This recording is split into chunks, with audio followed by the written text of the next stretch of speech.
I'm feeling high.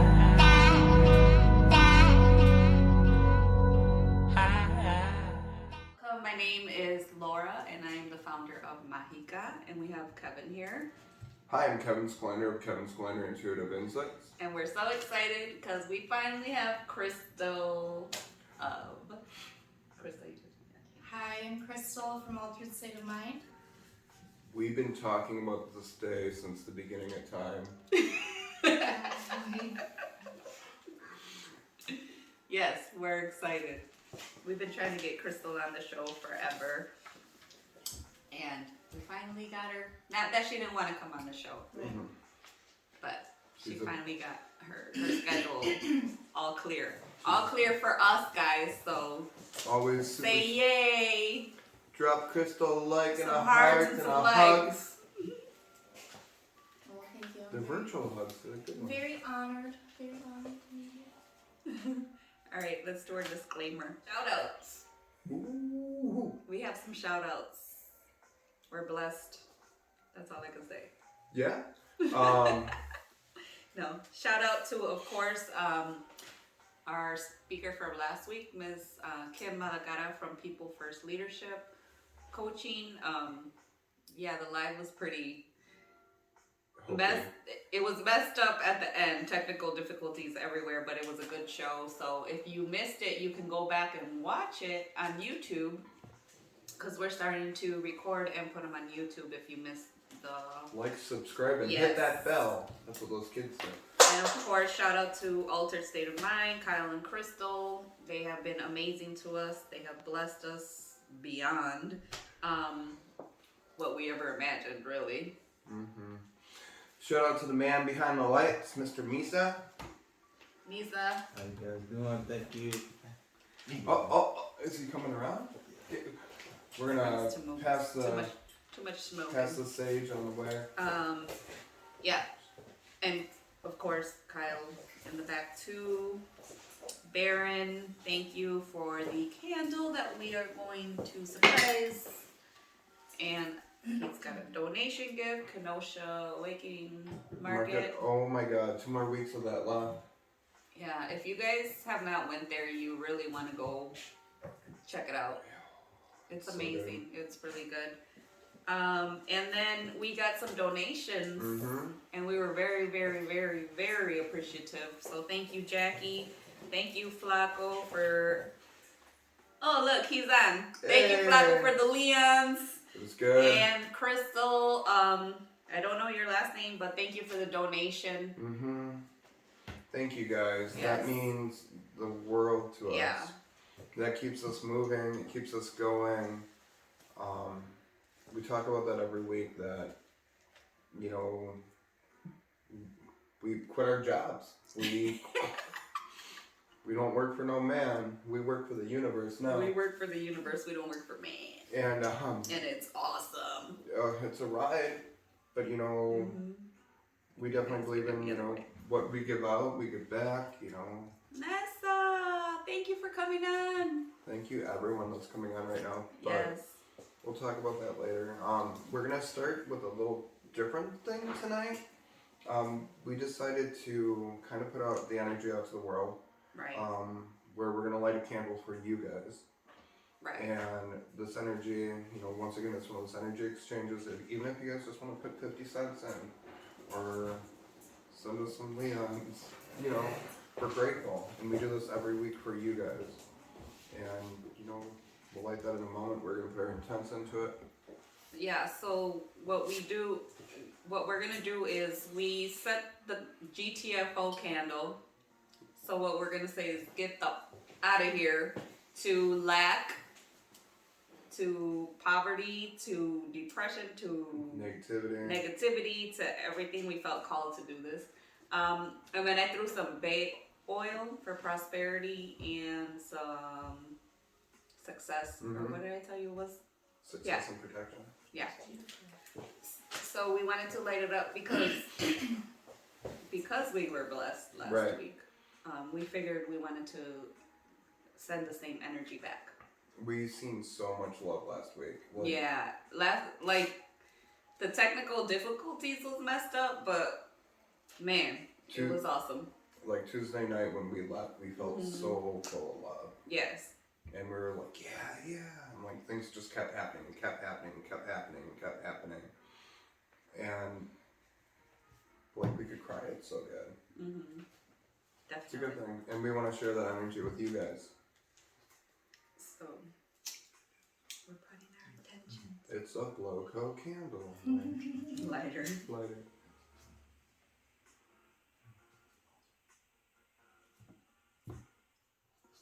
So let's just take that moment to Set your intentions and affirmations or whatever you want to do. You could just do it from the comfort of your home or wherever you are.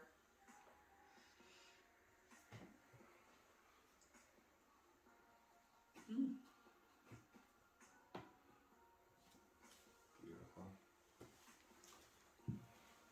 In a moment, we're going to have Misa. He's going to post our link tree information on there for donations. Mina, right? Yeah. Okay. Yeah. Great, yeah. She sat next to me at the sound bath. Ooh.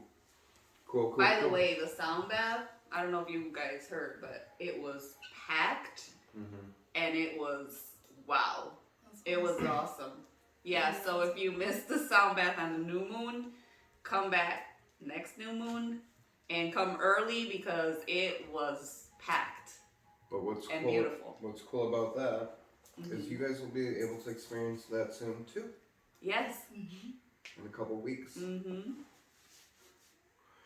Okay. Where do we go? All right. So tarot. So we usually we usually start with tarot reading for the week, and just go ahead, Kevin. Explain our tarot for the week. I don't even remember what the cards were last week. You hit it right on though, because you said it was gonna be like Glitchy, right? glitchy, and it sure was Weird glitchy. week. Oh, Chella's on. I read her. Yep. Kevin just did my reading like 2 days ago. Seal's on. Hi, Seal.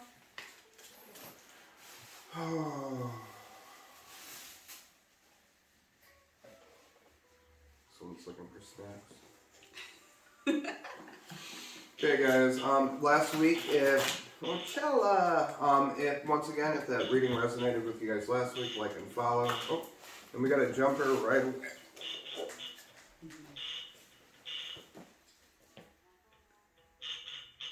What is that? I don't know. Oh man. Somebody's trying to get on. Huh? Somebody's trying to get on. Get it? Oh, okay. Cool. Here we go, guys.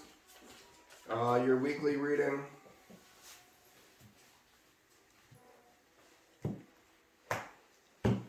Once again, we're not licensed therapists, medical professionals. Even though we played one on a TV show once.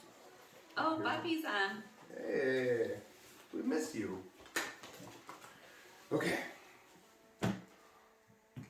Weekly reading. Get these cards out. Work. I don't know why that song is in my head. Ooh. Ever since Kevin said it a couple days ago. So a lot of balance, a lot of restoration. Oh, why are the cards calling me out? Calling you out. Let it be good. Who's that, Misa? So it's gonna be a pretty. We gotta find that balance right now. It's pretty much like if we don't find that balance between the light and the dark, like we gotta find a balance of working with our shadows, but also living in the light. Because if we're not gonna juggle these things, we're not gonna be able to take care of ourselves. It's almost like we're gonna be pulled backward.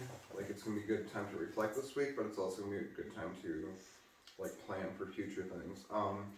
Also, we have to remember not to beat ourselves up totally. We also, maybe it's a week that we accept defeat.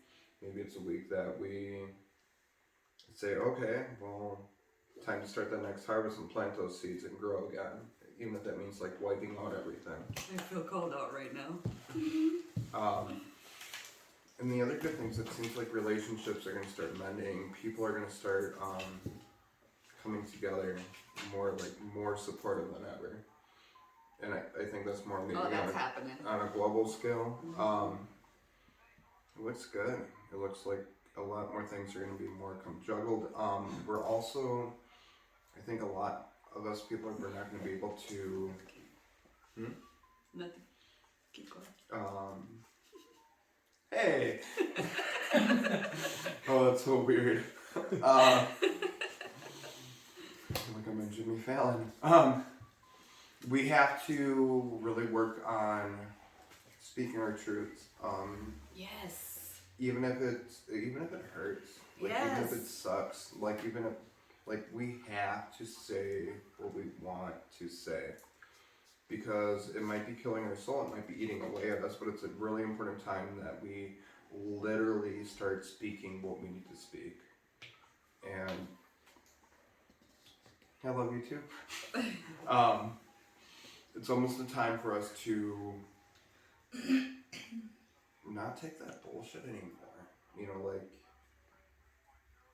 I get it, it's like, you know, like you can't beat a dead horse, but we're reminded to just kind of keep going. And keep going, even if we might hurt ourselves by saying the right thing. If that makes sense. And not only that too, like by speaking your truth, it all could be like bad perception or wrong perception, and it's crazy because that happened to me today. I just had a conversation with somebody because I had sent a message and they took it totally different and was like, that was disrespectful, whatever, but they didn't tell me, so I didn't know. It came from someone else. So when I talked to that person today and I was like, hey, you know, I didn't, you know, I was just doing this because I thought this, and they were like, oh, you know, I thought this, and I'm like, well, why didn't you just ask? Right. You know, instead of, you know, assuming, why didn't you just ask me? That's all you had to do was ask. And it was like, oh, okay, you know, we squared it off, and it was like, felt better, you know. But many a times we don't speak up and we don't speak our truth, and it's like you have all these perceptions and they keep getting bigger and bigger and bigger, and then it's like, oh shit, you know.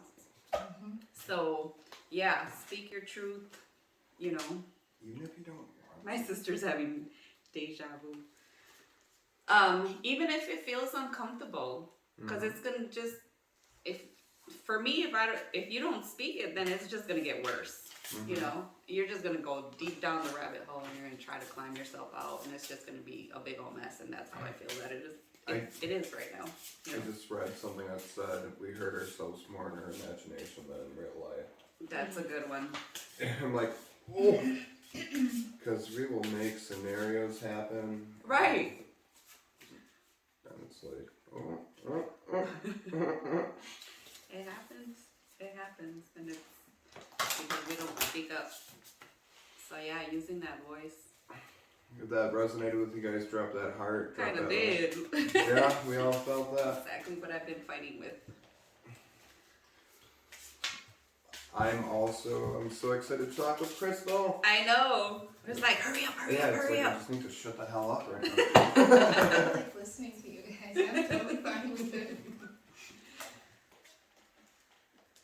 I am the author of my story. I am the author of my story. Right. Whoa! Manifestation. Yes. Because this is what it's about. You know, like, we're doing the best we can. We all are. With what we got. Right. We're doing the best we can with what we got. Yep. And we're telling our stories. We're connecting. In such a disconnected world. Yes. And now we're all being reconnected with love and happiness. There might even be some trauma bonds, yeah, because we're only human. Right. All right, y'all.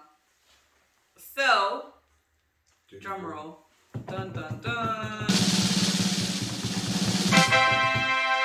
No, we really are excited to have Krystle on, and she's going to be talking today about her addiction with heroin, and I don't want to steal her story or spotlight, so let's just get right to it. Alright, let's do it.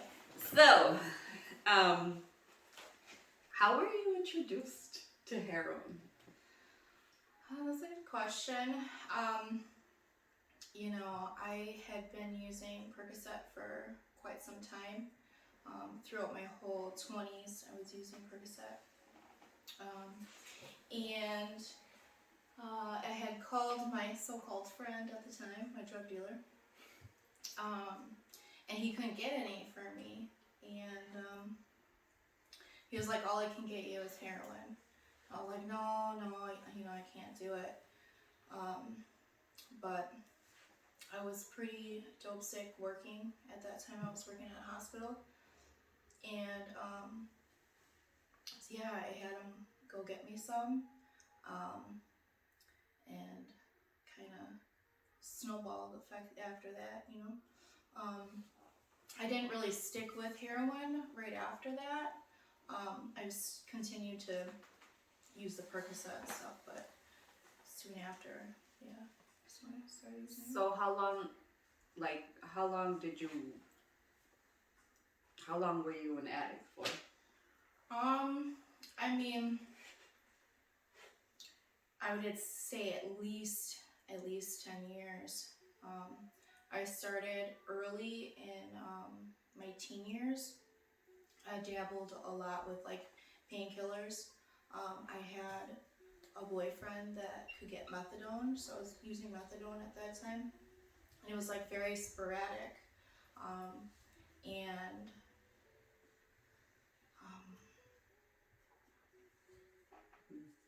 yeah.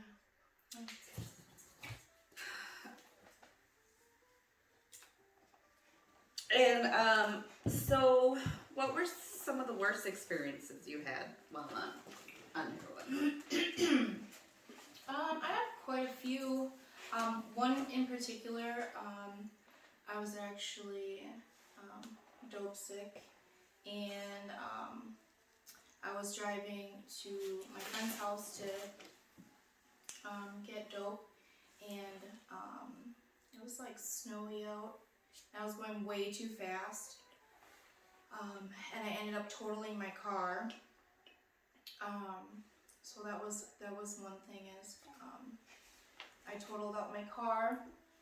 I totaled out another car because I was too high. Also lived in a homeless shelter for a while. It was pretty bad.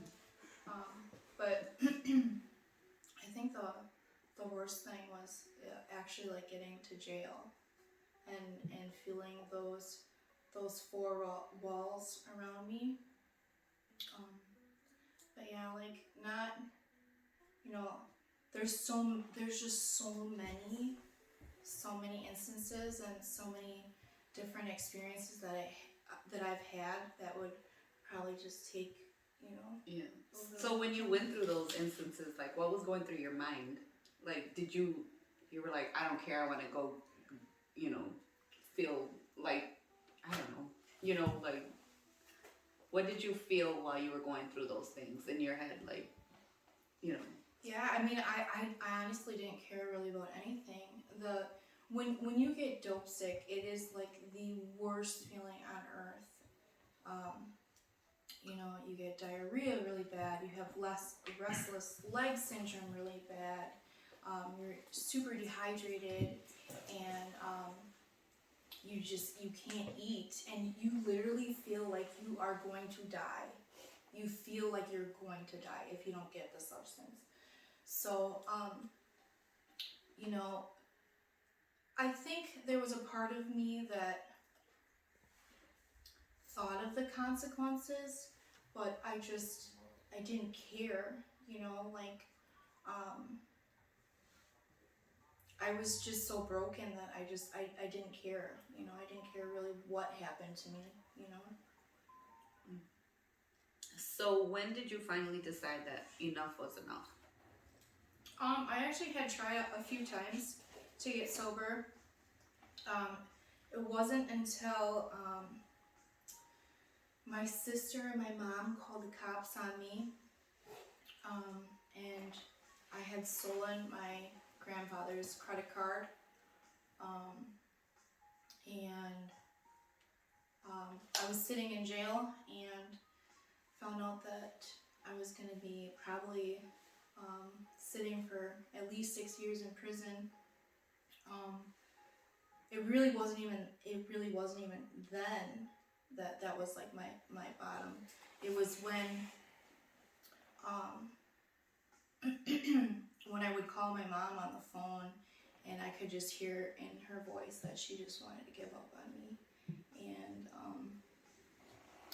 I wouldn't be living in the house that I was living in, and I was gonna be homeless. I think then, you know, I was like, I can't lose my relationships with like my mom, and you know, those four walls really press around you, and you really think about and look at, you know, what you're doing. Wow. So what ultimately, well, obviously your mom helped you with staying clean, but like you've been clean for 6 years. Mm-hmm. Awesome. Like congratulations. That's a big step. Mm-hmm. You know. So what ultimately helped you stay on the path that you're on now?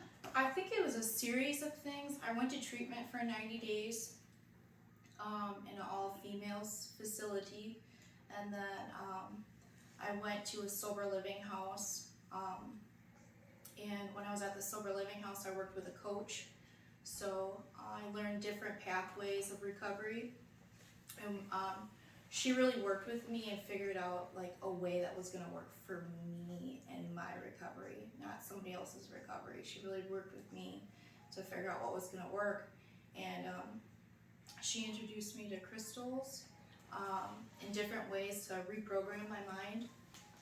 I studied a lot in the beginning about you know, how my mind works and how to change it, and you know, about law of attraction, and really got the understanding and the concept of, you know, like my thoughts create my reality. And that really stuck in my brain.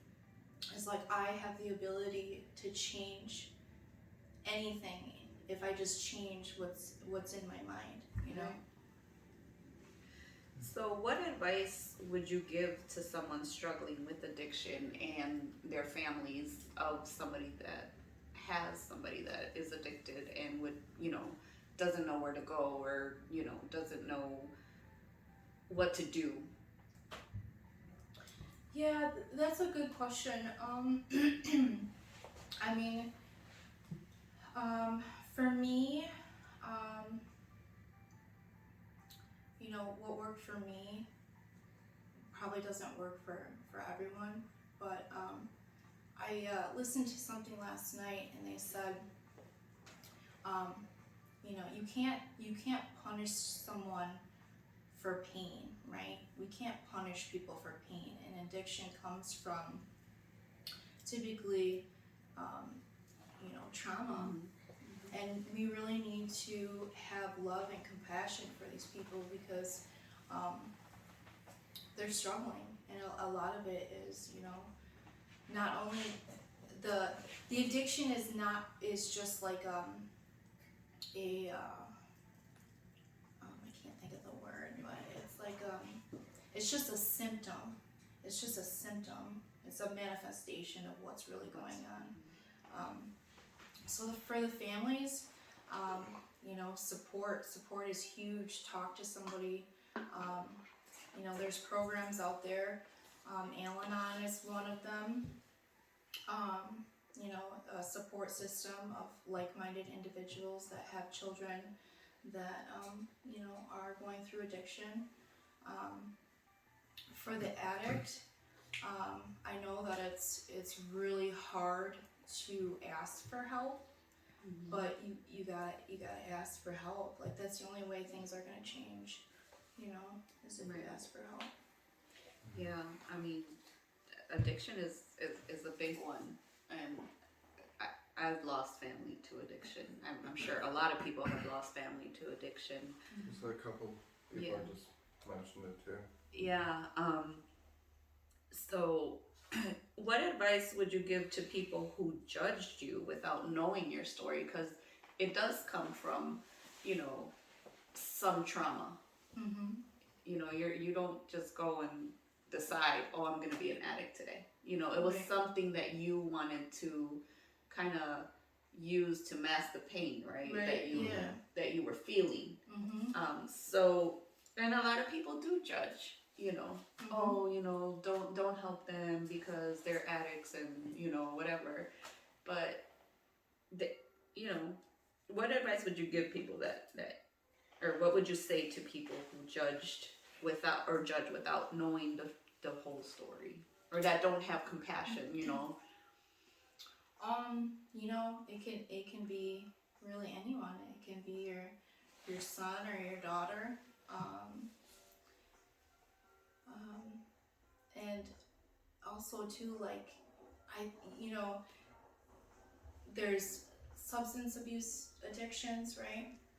But like we all have addictions, you know, Right. like we all do. There's people who have shopping addictions, and Yes. people have, you know, sex addictions, and you know, I don't know why we have to stereotype just one Right. type of addiction. Right. You know, like everyone has an addiction that's walking around, and we all have trauma that's walking around. You know, and it's like I don't understand why we can't just have like love and compassion for people. You know, like everyone's hurting, and they are trying to soothe themselves. They're trying to cover You know, that hurt. Yeah. Whichever way that they can. You know, so. Wow, that's amazing. That's awesome. If you guys have any questions for Krystle, you can ask. And if you want to read some of the comments, but I mean, your story it's beautiful, you know, and I'm sorry that you had to go through that, but I'm not. that's what I was gonna say. But you went through that. Yeah, it's made me who I am. Right, it made you who you are, and sometimes like those lows that we go through, because we all been through lows, Right. make us who we are now. Like me, I would never ever in my life think that I would be speaking in a camera. I don't, you know, never ever. But my trauma and you know working with it and things like that, it's like, oh, I can do it. Hell You know, yeah, I right? can do it. Like, so if there's any questions for Krystle, let us know. But then so all of this addiction and everything led to the store, right? Yep. So if you want to talk about how that led to the store. Sure. So when I was in sober living, a lot of people's pathway was, you know, AA. I have done AA. But I got introduced to crystals through my recovery coach, and she taught me, you know, other different healing modalities. So I really started working with crystals, and I was meditating one day, and I had been going to the crystal store for a really long time, and I was just like, I was kind of bored of it, to be quite honest. Like, you know, I'm a young person, you know, coming out of recovery. I want something that's cool, you know, like there was never a place where I could go where I could be like, oh, I wanted a tarot card reading or this or that, or, you know. So when I was meditating, I actually saw myself owning a crystal store, and came up with the idea of having, like, you know, different healing modalities, you know, different things that could really, you know, heal us, and that would be fun, you know, and yeah, it just kind of spread from there. Yeah, and this store, like, 2 years. You've been open for 2 years. 3 years. 3 years. Yeah, I think 3.5. Yeah, 3 years. Yeah. Oh wow, it's been that long. Right. Yeah, I know, crazy. Because I remember when you guys like first opened and I walked in here and actually Misa's like, let's go to this crystal store, it's cool and this and that. I'm like, I don't want to go, you go. And he's like, no, you gotta go. And then I came and I met you guys, you had the baby, and it was like, wow, this is cool, you know. But your store actually started our healing journey. Like, that's, I'm like so grateful for you and your journey, because it actually did lead to our, you know, healing of, or in the process of that journey. Because if it wasn't for y'all, then I wouldn't know where to go. Like, I was searching. Right. I was searching, and it's funny that Misa like we came to the store and we asked you guys questions, and we're like, oh, okay, this is going somewhere, you know. And it started our path, and I'm very grateful, because I would not be doing this, you know, if I wouldn't have met you guys. Like, That's awesome. it's crazy how we crossed paths. So, what is your vision to? Do you want to expand the store? Do you want to let it go? Like, I mean, not let it go, but, you know, do you want to make it bigger? Do you want to keep it like this? Do you want to bring new stuff? I really like the aspect of having, you know, different vendors. So, I mean, I'm always interested in you know, people's creativity. So, I mean, I really like the store, how it's going now. I honestly, I haven't really had a vision or felt, you know, compelled to go any direction right now. Nice. Because We you don't- made all your visions come to pass. Right. Right, yeah.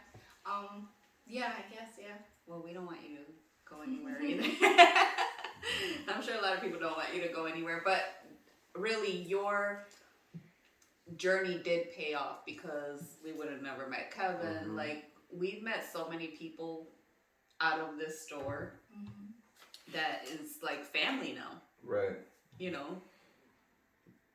You helped a lot of people Yes. cross paths. Yes. You have helped a lot of people shake hands. Yeah. Yeah, you know, and it's weird is because, like, I really wanted to just have a safe place, you know, like a safe healing place. I had such an amazing experience at my sober living house. I was very, very blessed that they were very open-minded, and I just kind of wanted to like expand upon that too, you know, and the open-mindedness of the recovery community is, you know, multiple pathways. So Did anybody have any questions for? No questions. KJ Hart said he's a recovering She. heroin. She. Oh, sorry. It's Kayla. Recovering heroin addict myself, 5 years off heroin now, stuck with a felony on my record, went from absolutely nothing on my record to a felon within one charge. Wow. yeah. 10 times worse than the fly. Worse than the flu. The fly. It says fly. Marilyn said your story is so amazing. I'm truly happy for your growth and pushing forward. Thank you. You met her the other day. Jessica. Danny Sosa called you a warrior. Oh, thanks. Mina said 211 helps find resources for addiction. Nice. Deb said, speaking your truth, Krystle Stagman, your beautiful spirit is such an inspiration. Oh, and thank you, Deb. Yes, yes, yes, to be taught how to process the trauma. Hurt would be great to teach the world. Altered State of Mind is my second home. Tons of people calling inspiration. Yeah, I do know some resources if, you know, people are struggling. You know, typically any county, they have grants, so you can go to like the Human Resource Center, and if you see like a social worker, and if you are working with them for a while, they will, you know, do a grant for you. Possibility, you know, sometimes you do have to pay that back. But there's really great resources up in Fond du Lac. They have some really good treatment facilities, and then there's the Dewey Center in Milwaukee or West Dallas. stuff like that. But Yeah. You know, thank you. We're entirely grateful, you know. thanks. Yeah. What is that? He wants me to do a shout out to myself right now. Oh, okay. Okay. What is that? We thought you were misspelling over there. So just stay following the page, and I'm so happy I found you guys. Thank you. So yeah, for anybody that is struggling with addiction or has family members with addiction, I hope this has helped. I mean, you know, open eyes and see a different perspective. Sometimes, you know, we give up too fast, I think. Right, yeah. I think we do. We give up too fast, Mhm. and we shouldn't. You know. Right? Yeah, I mean, shit. It was really hard to get this Mhm. place because I have 32 counts of identity theft. You know, Wow. so even finding a place for my business is really hard. Finding a place to live is really hard because I do have a felony on my record.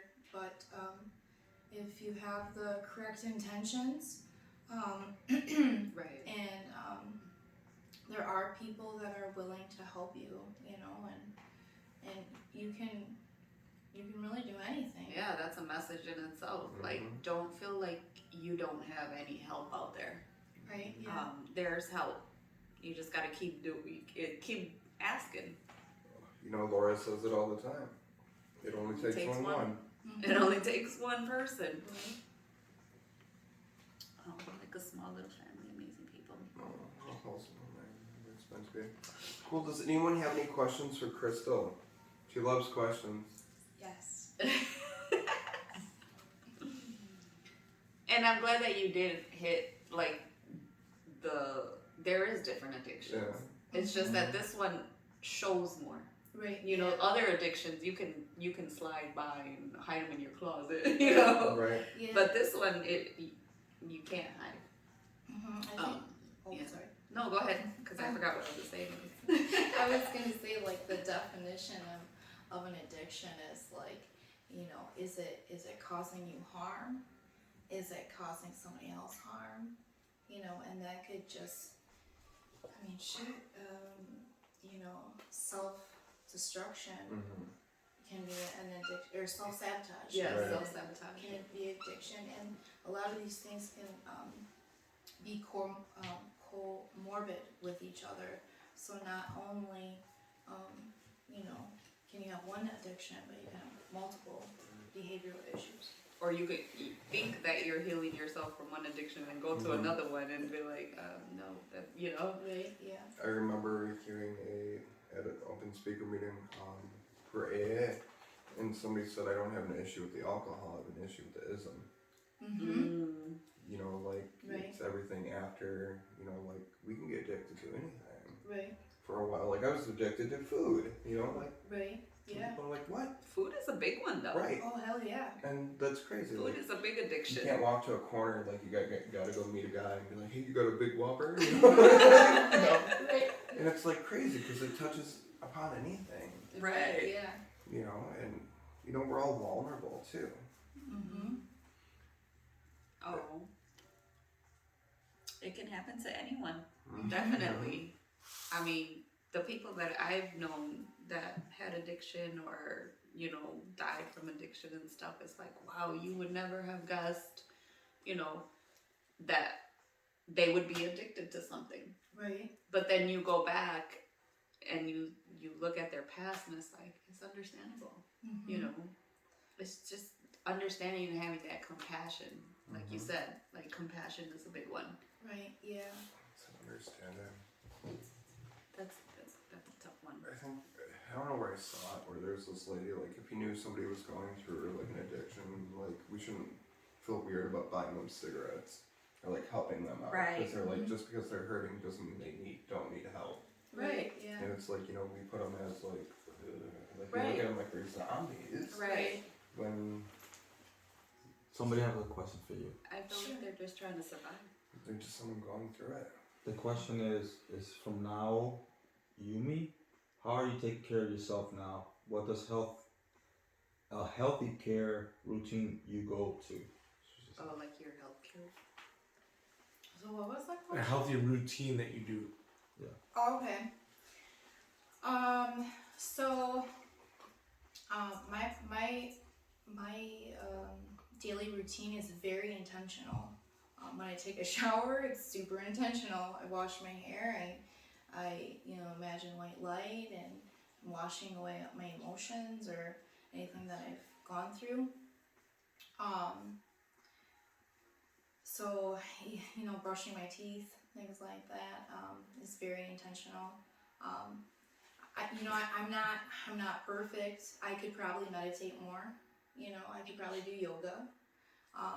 But having a small child and running a business is very hard. So I'm trying to implement that more in my life. But I think a lot of it starts in your mind. Is how are you communicating with yourself? Mm-hmm. Are you talking negatively to yourself? Because that's gonna, push yourself down. You're gonna be depressed. So I think a lot of it really starts in the mind. Oh, definitely. Mm-hmm. I mean, sometimes you have to ask yourself, is like what you're telling yourself in your head, would you tell that to somebody else? Right, yeah, exactly. You know? Like, why are you talking to yourself like that if you wouldn't talk to a stranger like that? Right. Just You like know, I've been saying lately, people always want a lecture when they just need a hug. Right. Mm-hmm, yeah. I'm feeling high.